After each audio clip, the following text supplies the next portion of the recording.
Às vezes é preciso desenhar para as coisas ficarem claras, né? Que o calendário do futebol brasileiro é bizarro, é insano, isso aqui é um hospício.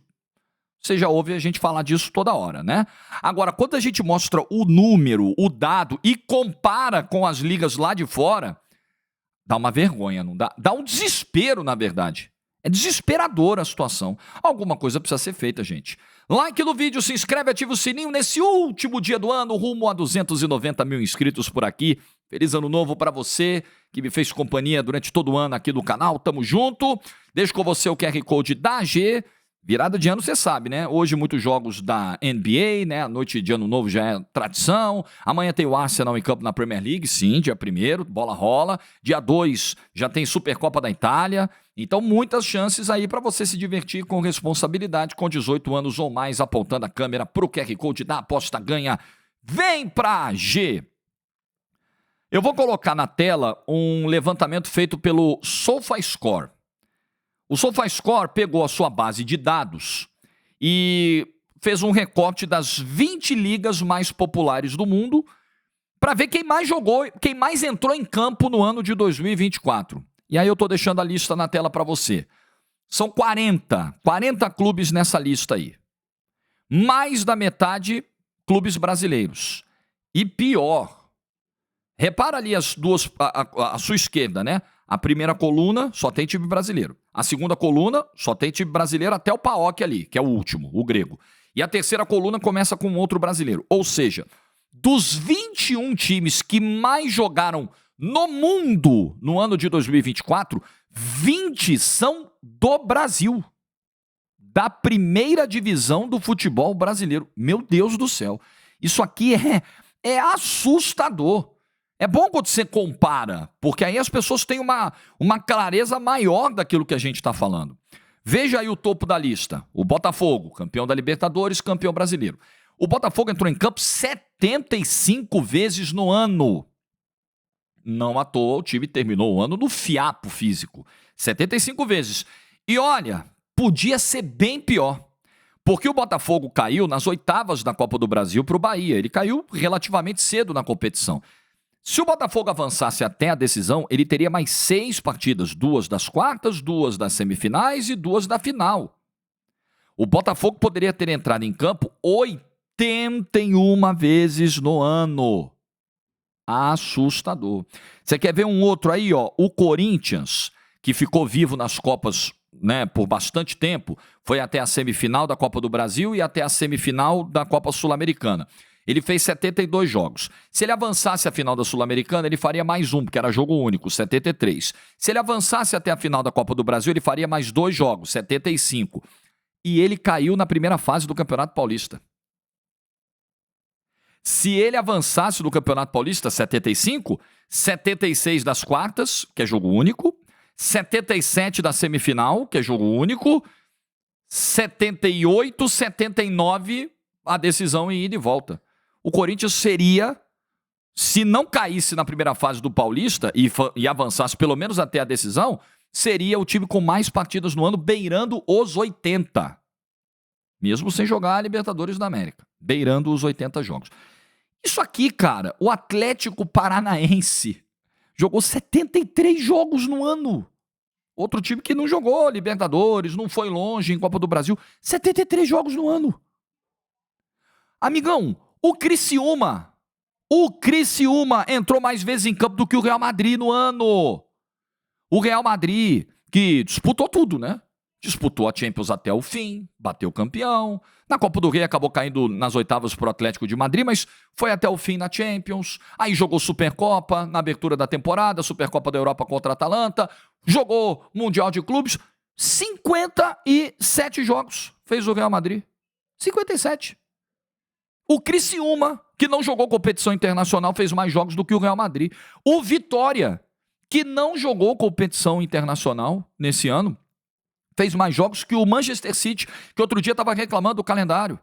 Aí eu vejo gente perguntando, pô, mas o que os europeus estão reclamando? Os caras estão jogando 57 vezes no ano e os brasileiros jogando 80 quase. Eles estão reclamando de barriga cheia? Eles estão reclamando. Reclamaram do aumento de datas da Champions. Inclusive, isso vai se refletir provavelmente no levantamento do ano que vem, porque essas 2 rodadas a mais da primeira fase da nova Champions, elas são disputadas em janeiro. E esse recorte do SofaScore é do ano de 2024. Em janeiro de 2024 ainda não tinha Champions. Champions em janeiro, nunca tinha, né? Agora terá. Teremos 2 rodadas na segunda quinzena de janeiro. Isso vai impactar nos números de 2025. E quando isso foi feito, os jogadores reclamaram. Os jogadores têm iniciado um movimento de reclamar, de ir aos microfones. 2 datas a mais na Champions, 2 Copas Nacionais na Inglaterra, 2 Copas Nacionais na França. Isso pesa, isso arrebenta com o calendário, com a recuperação. E tem um outro detalhe aqui que piora a nossa situação em relação à situação dos europeus, que já não é muito boa. Os deslocamentos aqui são muito mais difíceis. Então, por exemplo, o Atlético Mineiro jogou 73 partidas no ano. Foi finalista de 2 Copas, né? 73 jogos. Ele joga o Campeonato Mineiro, que tem até menos datas que alguns outros, senão esse número do Galo explodiria provavelmente de jogos esse ano, mas um campeonato com deslocamentos muito difíceis, porque Minas é um estado grande. Campeonato Baiano, deslocamento difícil, estado territorialmente enorme. Além de toda a dificuldade de malha aérea, de rodovias, né? De prazo apertado. Campeonato Paulista é a mesma coisa. Você tem que viajar até o interior, você tem que ir até Novo Horizonte, você tem que ir até Ribeirão Preto, levando em consideração os times que saem aqui da capital ou da Grande São Paulo. Então você não tem a facilidade de deslocamento que os europeus têm. Lá é muito mais fácil, né? Eles vão jogar um jogo da Champions, beleza, um voo curtinho, um trem, pá, conforto. Aqui você não tem isso. Aqui você tem viagens puxadas. A Libertadores, meu amigo, pra você chegar na Bolívia, né? Pra você chegar no Peru, num país de altitude, complicado, numa cidade distante da capital, a logística sul-americana de Libertadores aqui, não dá pra comparar com Champions League, pô. É outro universo, é outro mundo. Pode botar mais 4 jogos da Champions, que ainda assim vai ficar mais cansativo jogar Libertadores. Você demora 10 horas, 12 horas, 16 horas pra chegar num destino pra jogar um jogo de Libertadores. E os caras ainda querem trazer os mexicanos de volta. Nossa senhora, você tem que sair daqui pro México. Comercialmente pode ser muito interessante, o México é um mercado forte, tem equipes fortes, é um país populoso, que ama futebol, mas galera, como? Com o que temos hoje, você ainda vai enfiar mexicano na parada? Viagem pro México na parada? Não dá. Isso aqui, essa conta não fecha. E isso o que gera? Várias questões, né? Empobrece o produto, porque a qualidade cai. Óbvio. Os jogadores muitas vezes têm que se segurar, têm que escolher jogo, têm que pisar no freio. Enfraquece competições, porque as competições se acavalam, e aí você tem que abrir mão de uma, ou abrir mão de outra, porque você não consegue disputar as 3. Eu não acredito que nessa configuração atual de calendário, alguma equipe brasileira irá conseguir ganhar a tríplice de Libertadores, de Brasileiro e de Copa do Brasil. Eu não acredito nisso. O Atlético até chegou perto em 21 ali. Mas eu não acredito nisso. Ficarei muito surpreso e muito feliz se alguma equipe conseguir. Porque o calendário não é feito para isso. O calendário justamente é feito para te tirar das competições. Ora, vamos falar a verdade, o Botafogo chegou arrebentado no Mundial. Não pode tomar 3-0 do Pachuca? Não pode. O resultado é muito feio? É muito feio. Muito, muito feio. É um vexame? É um vexame. No placar é um vexame, não tem como dizer que não. Mas vamos combinar também? O time chegou arrebentado, amigo, para fazer a final do Campeonato Brasileiro no domingo e jogar no Catar na quarta-feira. Porra! Então, é o segundo problema. Isso arrebenta com objetivos esportivos, isso prejudica as equipes. Isso afasta as equipes de alguns títulos. Isso é péssimo. Isso é outro impacto. Outro impacto, saturação do produto. Esse eu tenho batido demais. Demais. Os agentes do futebol precisam entender que a lógica da escassez, ela também é importante para a atratividade de um produto.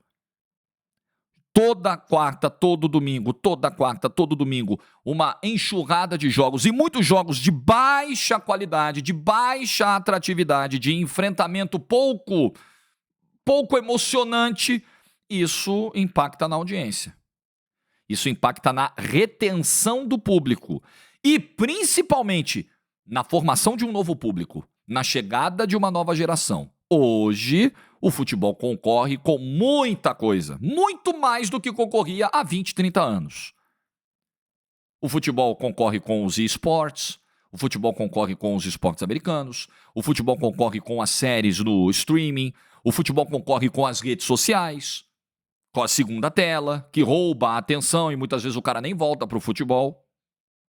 Com opções de lazer hoje que são mais acessíveis ou pelo menos em número são maiores do que você tinha há algum tempo. E o futebol está ali, achando que o que vai fazer a diferença é a quantidade de jogos, não necessariamente. O que vai fazer a diferença é a qualidade desses enfrentamentos.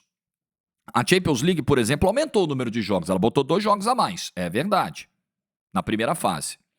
Porém, ela tirou 2 jogos dos 8 primeiros colocados, que não precisam jogar o tal do playoff e vão diretamente para o mata-mata.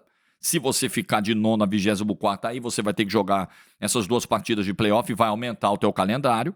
Só que ela focou não necessariamente no aumento de datas. O foco principal da mudança foi qualidade dos jogos, qualidade dos enfrentamentos. O que dá audiência? É o grande batendo com o grande. É o grande evento que dá audiência. Jorge, você quer acabar com os pequenos? Não, de jeito nenhum. Mas a gente precisa racionalizar. Outra coisa que eu sempre digo aqui, que os inscritos mais antigos vão lembrar. Na hora de priorizar alguém, você tem que priorizar quem paga a conta. Me desculpa se é pouco simpático esse pensamento. Eu não quero extinção dos pequenos, eu não quero extinção do estadual. Eu quero racionalização. Na hora, eu quero inteligência. E eu quero um senso de justiça também.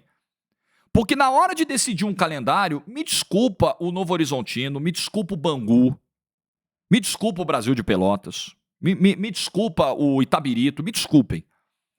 A prioridade tem que ser o Atlético, tem que ser o Cruzeiro, tem que ser o Botafogo, tem que ser o São Paulo, tem que ser o Grêmio, tem que ser o Coritiba. Porque eles pagam as contas. Eles são os que carregam a audiência, faturamento, interesse ao campeonato. Então a fórmula tem que pensar primeiro neles. Tem que pensar em todos. Tem que pensar em como manter os pequenos em atividade, com o calendário, como manter os pequenos com receita, permitir aos pequenos que eles tenham sim a possibilidade de enfrentar os grandes. Não é clube fechado, mas você não precisa jogar 12 rodadas de primeira fase de campeonato estadual, como vai ter o Campeonato Paulista agora. 12 rodadas, mais as quartas, mais a semifinal, mais 2 jogos da final. Precisa? Faz sentido? Precisa você terminar o campeonato. Saiu a tabela desmembrada do Campeonato Paulista. Aliás, parabéns à Federação Paulista, hein? Que eu vou te falar que demora para divulgar a tabela. Eu sei que a CBF ajudou muito com a lambança que fez de só em novembro a anunciar as alterações do calendário para 2025 por causa de um Mundial que já está aí há 3 anos, certo que ia acontecer. Eu sei. Mas assim, dia 30 de dezembro, para um campeonato que começa dia 15 de janeiro, é o dia que a federação divulga a tabela detalhada do campeonato. Aí é para chorar também, né? Mas vê se faz sentido. O Campeonato Brasileiro terminou no dia 9. O Palmeiras, por exemplo. O Palmeiras até o dia 9, ele estava disputando o Campeonato Brasileiro, com chance de ser campeão, certo? Aí ele começa o Campeonato Paulista no dia 15 de janeiro, volta, os caras estão ali, voltando ainda uns quilinhos a mais, fora de forma, vamos lá, dando aquela soltada, aí já tem jogo dia 15. Aí no dia 18, no sábado, já tem uma viagem para Bauru, para pegar o Noroeste, que é recém-promovido. Aí na quarta, dia 22, tem que descer a serra para fazer um clássico contra o Santos. Gente, na pré-temporada, isso é pré-temporada, mas com pressão de jogo para valer, com cobrança em treinador, como se fosse o meio da temporada, como se todo mundo tivesse tempo para preparar, para treinar. Meu Deus, aí você quer a qualidade grande dos jogos? Você acha mesmo que na primeira rodada do Campeonato Paulista, né, onde nós vamos ter aqui Red Bull e Corinthians, Santos e Mirassol, São Paulo e Inter de Limeira, teremos grandes jogos? Você espera? Você espera que os grandes estejam voando na primeira rodada do Campeonato Paulista? Eu não espero. Pelo contrário, espero jogos arrastados. Espero jogos de qualidade abaixo do que poderia ser se o calendário fosse pelo menos ideal, fosse pelo menos inteligente. Os grandes entrando mais à frente. Pega janeiro, começa o Paulista em janeiro, bota pra jogar. O Água Santa, o São Bernardo, o Novo Horizontino, o Velo, o Noroeste, a Ponte, o Guarani, bota pra jogar. Bota pra jogar em janeiro. Vai afunilando, vai matando. E os que sobrarem, em fevereiro, final de fevereiro, viradinha de março, aí eles encontram os grandes. Você dá a possibilidade dos clubes se prepararem melhor, realizarem uma pré-temporada que aqui não existe, ganharem dinheiro no exterior, sem precisar deixar time B aqui, jogando campeonato. O Flamengo fez isso ano passado. Se mandou para ganhar um dinheiro lá fora e deixou o time B jogando aqui o Campeonato Carioca. Pra quê? Aí você tem o jogo na marra. Aí você tem lá Flamengo e, sei lá, Nova Iguaçu. Time B do Flamengo. Cadê o time A? O time A tá jogando lá em Orlando. Porra, por que eu vou parar pra ver o Flamengo B com o Nova Iguaçu? Desculpa, eu vou pra praia, irmão. Eu vou tomar minha aguinha de coco, depois eu fico sabendo quando foi. Time reserva, time B, o campeonato que não vale nada. É isso. É pra quê, assim? É pra ter de qualquer jeito? Porque as federações, elas não parecem nem um pouco preocupadas com o produto delas. Vamos fazer um campeonato legal, vamos fazer um campeonato atrativo. Não. Vamos botar a bola pra rolar. Porque ainda assim é muito lucrativo para elas. Com registro de jogador, com taxas dos jogos, com os direitos que vendem. Porque as federações veem o dinheiro do curto prazo. Não pensam na sobrevivência do negócio. Não pensam no longo prazo. Não pensam na sustentabilidade. Era essa palavra que eu estava tentando encontrar. Na sustentabilidade do negócio. Não pensam. Queremos o agora. Acumular o nosso poder e acumular dinheiro agora. Mas essa conta não vai fechar. Já não está fechando no longo prazo. A audiência do estadual, ó, ainda é importante, ainda é relevante. Mas o interesse pelo estadual... Tem alguém ansioso para o início do Campeonato Paulista dia 15? Tem palmeirense muito ansioso? Nossa, tem Palmeiras e Portuguesa dia 15, hein? Nossa, fantástico. Esquece, irmão. Esquece. A galera tá ansiosa para quando é que começa a Libertadores mesmo, hein? Quando é que vai ser o sorteio dos grupos da Libertadores? Aliás, falar em Libertadores, só um ponto aqui, ó. Pode piorar em 25. Tava fazendo as contas aqui do Botafogo, que foi o time que mais jogou esse ano, né? Jogou 75. Se no ano que vem, gente, se isso aqui não assusta você, eu não sei. Se no ano que vem, no ano de 2025, o Botafogo obtiver sucesso, mais sucesso ainda do que obteve no ano de 2024, o Botafogo pode chegar a 90 jogos.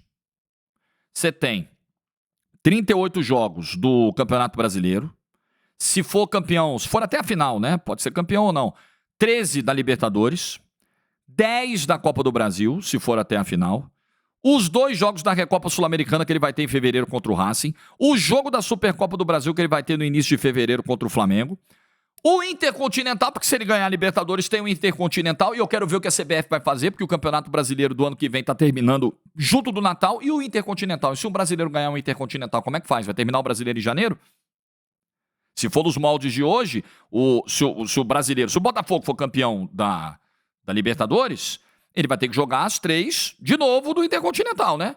Quer dizer, nesse ano ele só jogou uma. Ele teria que jogar 3 para ser campeão, só jogou uma porque ele caiu pro Pachuca. Pachuca, Al-Ahly e Real Madrid. Então são 3. E tem o Super Mundial no meio do ano, onde pode bater 7 jogos. Mais o Campeonato Estadual, que tem 16 datas do Rio. 74 mais 16, 90 jogos. Você imagina uma equipe jogar num ano 90 jogos. Num ano. Com data FIFA, que tem que ser levada em consideração e que aqui a gente finge que respeita, com férias, com pré-temporada que aqui não existe. Pô, galera, não dá. Não é que os europeus, esse quadro, parabéns ao SofaScore pelo levantamento, o que esse quadro nos mostra não é que os europeus estão reclamando de barriga cheia, é que a gente está num hospício.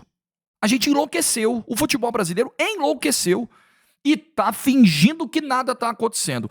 E tomara que os jogadores aqui, eu não sei se num curto prazo isso surte algum efeito, não sei, porque o jogo político é muito bruto.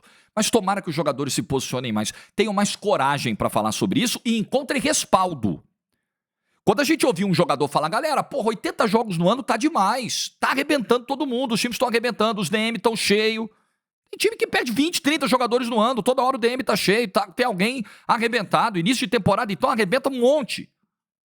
Galera, tá difícil, o DM tá cheio, a gente tá cansado, a gente não consegue render na quarta e no domingo a mesma coisa. Precisa dar uma... Se os jogadores um dia fizerem um movimento organizado ou começarem isoladamente a se posicionar, a gente tem que dar respaldo para isso. A gente não tem que ficar, mas ganha milhões, tá reclamando de barriga cheia, e o trabalhador das 5 da manhã, pelo amor de Deus, gente, são situações totalmente diferentes. É claro que o trabalhador que pega 3 condições para ir para o trabalho, acorda às 5 da manhã com a marmitinha embaixo do braço, fica 3 horas no congestionamento, vai de um trem para o metrô lotado. É claro que esse cara sofre muito mais.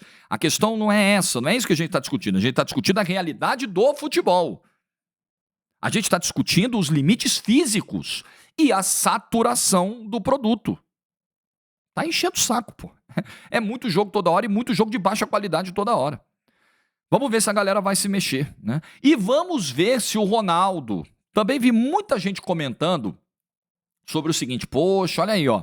Se o Ronaldo chegar e acabar com os estaduais, vai fazer história, hein? Vai virar o maior nome da história. Busto pro Ronaldo, estátua pro Ronaldo. Não é tão fácil assim.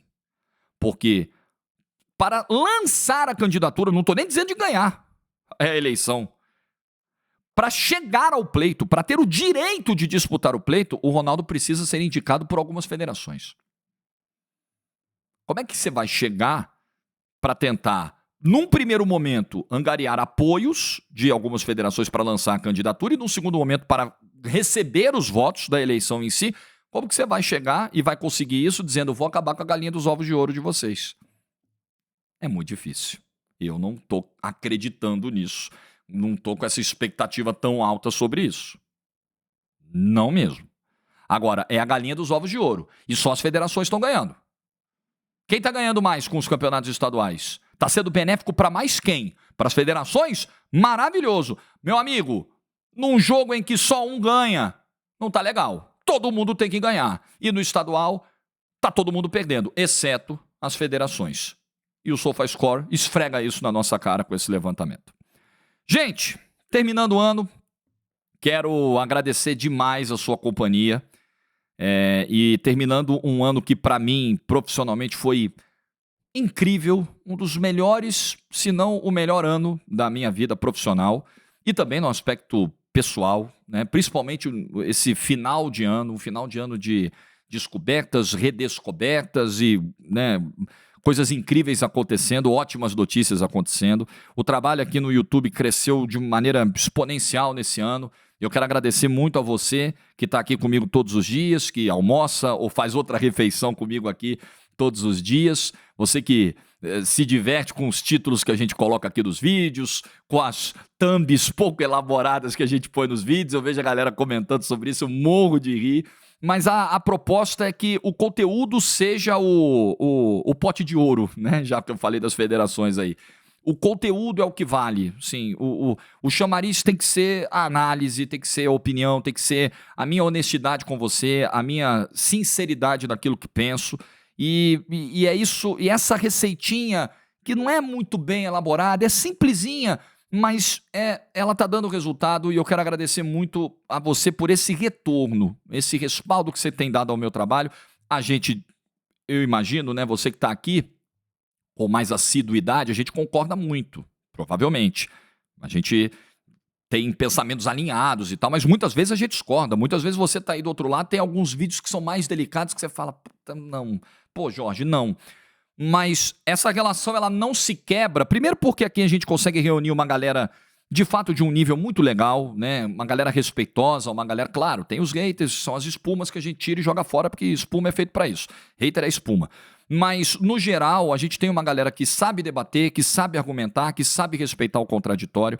Então, isso é a base, né? A gente conseguiu construir um debate saudável entre os inscritos desse canal. E essa compreensão é o que faz o trabalho ir para frente. Então, eu quero agradecer muito a você que, por exemplo, me deu nesses 2 últimos meses do ano os melhores meses da história desse canal. Novembro de 24 e dezembro de 24. E quando virou para dezembro, eu falei, esquece que não vai chegar perto. Foi melhor do que novembro. Coisa que às vezes até me assusta. Mas esse canal é um filho bonitinho. Eu olhava assim pra ele, meio que não cuidava muito e tal, e a partir do momento em que a coisa pegou, né, o ritmo foi, eu hoje tenho muito orgulho de ter feito isso aqui com você, que nada disso é sozinho, é com a sua ajuda, com a sua contribuição, com cada like, com cada comentário, cada compartilhamento, cada elogio, cada crítica. É isso que vai fazendo as coisas andarem nos eixos e andarem tão bem como estão andando. Eu estou realmente terminando o ano muito feliz, com muitos motivos para agradecer. Aliás, ao longo da minha vida, eu reclamo muito e em 90% das vezes sem ter razão de reclamar. Indevidamente, que é uma coisa que a gente precisa corrigir na nossa vida, porque o que Deus fez para mim até hoje e continua fazendo é muito, muito mais, é transbordante, né, perto daquilo que eu realmente mereço e do tamanho do meu agradecimento, que ainda é insuficiente. Então é bom a gente parar, olhar e celebrar e festejar. E eu espero que para você também seja um ano maravilhoso de realizações, de superação de obstáculos, de superação de limites, de problemas, que você não perca a tua fé, que você se apegue nas pessoas que são realmente importantes, família principalmente, que é a base, que é o que nos sustenta, que é aquilo que nos move todo dia a levantar da cama, e que você tenha um ano abençoado. E que a gente se encontre aqui, concordando, discordando, mas que a gente mantenha esse ambiente saudável no ano de 2025. Desejo de verdade muitas bênçãos para você no ano que está chegando, para você, para sua família, saúde, dinheiro no bolso. Vamos precisar no ano que vem ter muito juízo com os gastos, porque a situação econômica do Brasil não parece nada animadora para 2025. Então, galera, juízo, importante, cuide bem do seu dinheiro, cuide bem das suas finanças, cuide bem da sua saúde, da sua mente, né? Cabeça no lugar para tudo, juízo, como eu sempre peço, para a gente ter um ano aí fantástico, tá bom? Obrigado por tudo, Deus abençoe a todos, feliz ano novo, feliz 2025, like no vídeo se você ficou até o final, juízo e tchau.